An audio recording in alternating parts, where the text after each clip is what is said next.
Anda kembali di iNews Sore, pemirsa. Bupati Bogor Ade Yasin menegur keras tenaga kesehatan Puskesmas Situ Udik yang karaokean saat jam kerja. Sebelumnya viral video ibu hamil melapor ke Puskesmas namun ditolak karena petugasnya asik karaokean. Lapor, tolong bisa diringati. Iya, saya dari Cemplang. Apanya? Video ibu hamil yang datang ke Puskesmas namun ditolak ini viral di media sosial.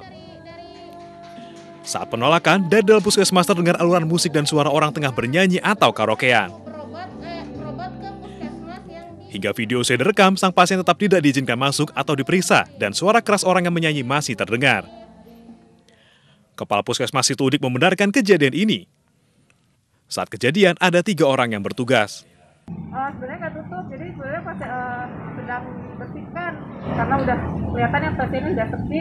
Mumpung pasien sepi, mereka bersih-bersih sekalian di dalam. Karaokean itu? Bukan karaokean sebenarnya, cuman nyanyi-nyanyi biasa karena ngelihat ada mic di depan situ, pasang YouTube. Ya udah, sambil mengerjakan tugas sambil dengan teman-teman yang lain udah beri peringatan dari kemarin, peringatan ucapan ya dari peringatan. Kemudian nanti saya akan pelajari lagi kira-kira untuk sanksinya seperti apa, karena kan baru kemarin ya kejadiannya, jadi saya harus pelajari dulu seperti apa. Kasus ini langsung mendapat perhatian dari Bupati Bogor Ade Yasin yang mendatangi lokasi untuk menelisik kejadian sebenarnya. Semua saya kasih arahan.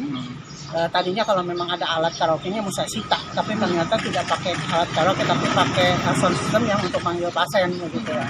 Ya mungkin karena stres atau apalah mereka. Tapi itu tetap salah karena dilakukan pada jam kerja begitu. Ada yang memberikan teguran keras kepada tenaga kesehatan yang karaokean saat jam kerja. Bupati memerintahkan Puskesmas siaga menerima pasien kapanpun, apalagi di saat pandemi melanda. Dari Bogor, Jawa Barat, Wildan Hidayat, iNews melaporkan. Aksi tidak profesional sebelumnya juga dilakukan sejumlah petugas Dishub di KI Jakarta. Mereka kedapatan warga nongkrong di warung kopi di tengah PPKM darurat.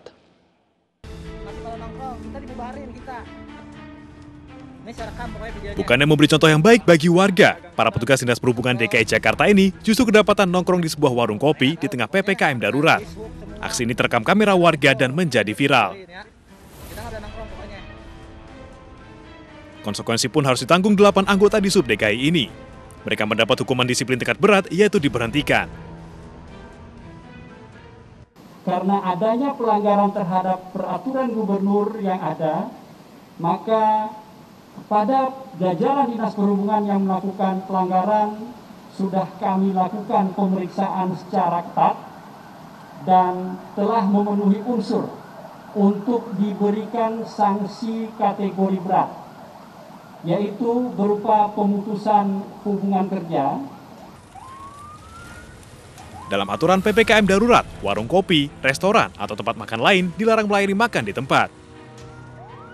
Selain itu, jam operasionalnya dibatasi hingga pukul 20 waktu Indonesia Barat.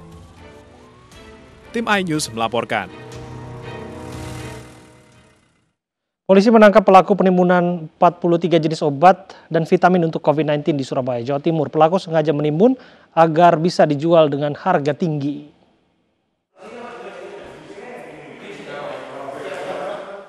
Mau untung malah buntung. Mungkin itulah istilah yang tepat bagi seorang ibu rumah tangga yang juga penjual obat di Surabaya, Jawa Timur. Berharap dapat untung saat pandemi, justru ditangkap polisi. Polda Jawa Timur menangkap perempuan berinisial ES warga Wonocolo, Surabaya karena menimbun obat dan vitamin untuk COVID-19. Dari tangan pelaku, polisi menyita barang bukti sebanyak 43 jenis obat dan vitamin serta alat tes swab antigen. Modus yang dilakukan tersangka menimbun ratusan kotak obat-obatan yang kemudian dijual dengan harga tinggi. Kami mengajak masyarakat untuk tidak melakukan hal seperti ini. Obat-obatan sekarang sedang banyak dibutuhkan oleh masyarakat yang memerlukan. Sehingga kami juga mengucapkan terima kasih kepada masyarakat yang aktif memberikan informasi adanya orang-orang menjual. Selain gencar menyelidiki penimbunan obat dan vitamin, Polda Jawa Timur juga menyelidiki masyarakat yang menimbun tabung oksigen serta surat swab antigen palsu. Dari Surabaya, Jawa Timur, Hari Tambayong, iNews melaporkan. Seorang pengemudi ojek online menjadi korban begal di kawasan Jembatan Besi, Tambora, Jakarta Barat, Sabtu malam. Korban mengalami luka akibat senjata tajam. Pelaku penjamretan sekaligus pembacokan diduga berjumlah 3 orang. Dalam video amatir yang beredar, satu pelaku berhasil ditangkap dan menjadi sasaran amukan massa. Beruntung pihak RT setempat mampu menahan amarah warga dan menyerahkan pelaku ke polisi.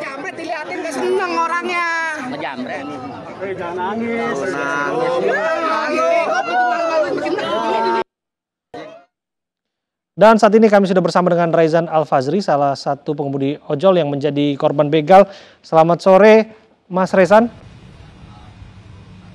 Ya, sore Pak. Langsung saja, apa yang terjadi, Mas? Kronologinya.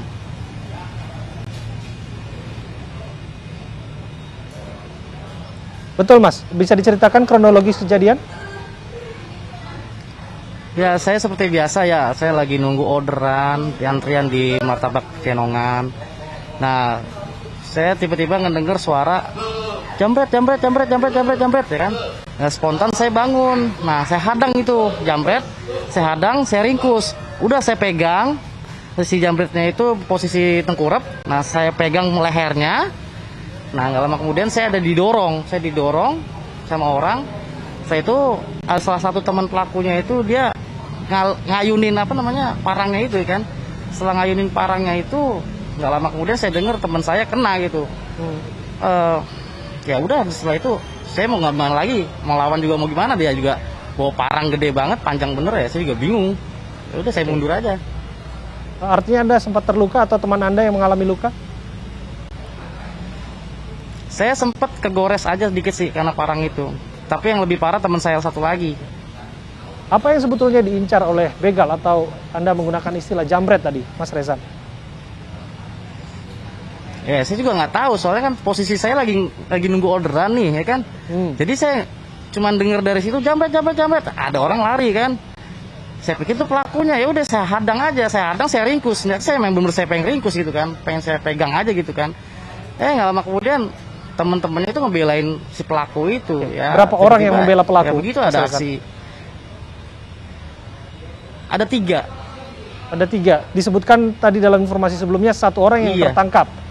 Yang ketiganya Anda ketahui kabur begitu saja atau seperti apa? Kalau untuk yang sisanya itu 2-nya lagi saya juga kurang paham dia kemana itu. Soal posisinya benar-benar banyak orang, saya juga nggak tahu kenapa gitu. Apakah memang di lokasi tempat Anda biasa nongkrong di situ, di tempat sambil menunggu orderan, dalam artian itu ya, apakah memang sering terjadi aksi serupa? Memang untuk di area daerah Jembatan Besi itu memang sering kejadian namanya jambret, copet itu sering Pak. Sering banget. Biasanya korbannya siapa saja yang Anda dengar, Mas? Yang setahu saya sih yang dari info-info yang saya pernah lihat itu ya, salah satu teman saya ada, tetangga itu, dia HP-nya kejambret tapi alhamdulillah nggak kena HP-nya. Terus salah satu seseorang pejalan kaki juga pernah kejambret. Terus ada beberapa orang yang kecopetan juga pernah. Bahwa kelompok ojek daring, Anda dan rekan-rekan Anda menjadi korban sudah sering juga atau seperti apa? Oh, kalau misalkan untuk ojek daringnya itu belum pernah Pak. Jadi korban tuh belum pernah.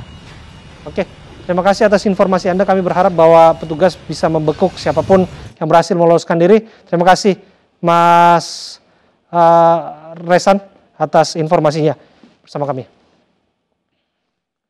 Ya, pemirsa, jangan kemana-mana. Kami akan bergabung bersama Anda setelah yang satu ini dengan rekan kami Menia Mutiara di MNC Studios Tower 1 Menjeruk untuk memperbarui informasi Euro 2020 saat lagi.